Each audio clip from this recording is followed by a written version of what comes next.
అప్పుడు రాజ్యాంగ రాజుకు జారుగుండ జల్లమంటుంది కార్యం బోర్ల పడతాను ఇప్పటిదాకా నాకు బొజ్జారా అన్నం పెట్టిన నా భార్య కిల్ల కిల్ల నవ్వుకుంటూ నాకు అన్నం పెట్టింది మళ్ళీ నేను ఇంట్లోకి వచ్చే వరకు సిరికల నిమ్మకు చిన్న వచ్చుకున్న నా భార్యకి ఏం కావచ్చు అందుకే అంటారు పతికి ఆపతత్తే సతి అన్నారు సతికి ఆపతత్తే పతి అన్నారు భార్య భర్తలు ఏకమైతే బ్రహ్మలోకం ఒకటి సతిమ పురుషులు ఏకమైతే స్వర్గలోకం ఒకటి అన్నారు భార్యకు ఆపదత్తనేమో భర్తతో చెప్పుకోవాలన్నారు భర్తకు ఏ ఆపదచ్చినా గానీ భార్య తోటి చెప్పుకోవాలన్నారు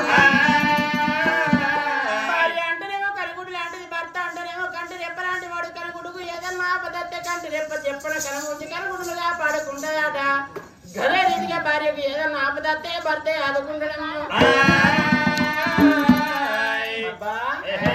రాజ్యాన్ని రాజు మనసు లోపల అనుకున్నాడు ఏ భర్తకైనా కానీ ఇంటి లోపల చేసుకున్న భార్య అందంగా తలారా స్నానం చేసి కిల్ల కిల్ల నవ్వుకుంటే ఇంటి లోపల ఉన్నట్టు ఉంటే మహాలక్ష్మితో సంబంధం పుట్టడు కట్టం చేసి వచ్చిన భర్తకు ఆకిట్లకు ఎదురుగా చేసుకున్న భార్య తలారా స్నానం చేసి ఆయన సిర కట్టి ఆయన సొమ్ములు పెట్టి కొప్పులో మల్లెపూలు పెట్టి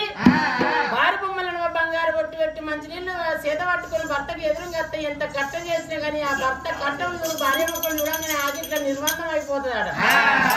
అదే చేసుకున్న భార్య పుట్టడి కట్టం చేసి ఇంటికి వచ్చే వరకెల్లా చేసుకున్న భార్య గద్దె గూడలు ఎత్తి పెట్టుకొని పెద్ద పిట్టారు మొక్కలు పెట్టుకొని